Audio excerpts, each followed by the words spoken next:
Country Music Hall of Famer Jimmy Dickens, the Grand Ole Opry's most beloved and diminutive ambassador, died Friday at a Nashville area hospital. He was 94. Mr.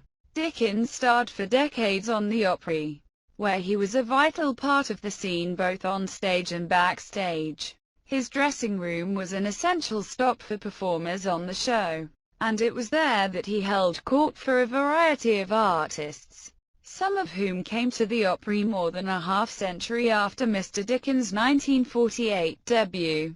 He remained a vital performer throughout his life, last playing the Opry on Deck 20, a day after his 94th birthday and 5 days before he would be admitted to the hospital after suffering a stroke on Christmas Day. He died of cardiac arrest on Friday. When the spotlight shone on him, Mr. Dickens would make fun of his size. "I'm little Jimmy Dickens," or Willie Nelson after taxes. His rhinestone-studded outfits, "There goes Mighty Mouse in his pajamas," and his old-timer status, he would often introduce his latest hit, from 1965. The Grand Ole Opry did not have a better friend than little Jimmy Dickens. Opry Vice President and General Manager Pete Fisher said in a statement Friday, "He loved the audience and his Opry family, and all of us loved him back. He was a one-of-kind entertainer and a great soul whose spirit will live on for years to come." In the final decades of his career, Mr. Dickens' kindness, affability and hospitality were his calling cards. Where others would say good night, Mr. Dickens would shake hands and offer, "We appreciate you." But some of those who laughed with him and sang along to the songs he regularly performed on the Opry were unaware of what a potent, even groundbreaking performer he was in the 1950s.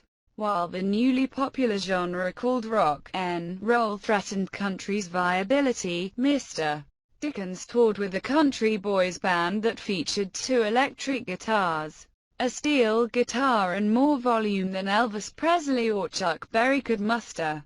The classic country boys bands of the 1950s included spectacular players such as steel guitarists Walter Haynes and Buddy Emmons, guitarists Jabber Errington, Howard Roten and Spider Wilson, and bassman Bob Moore. The complex musical minds coupled with the fire of their teenage youthful exuberance made for an instrumental combination which wouldn't be bettered, wrote Eddie Stubbs in the liner notes of Dickens' Bear Family box set.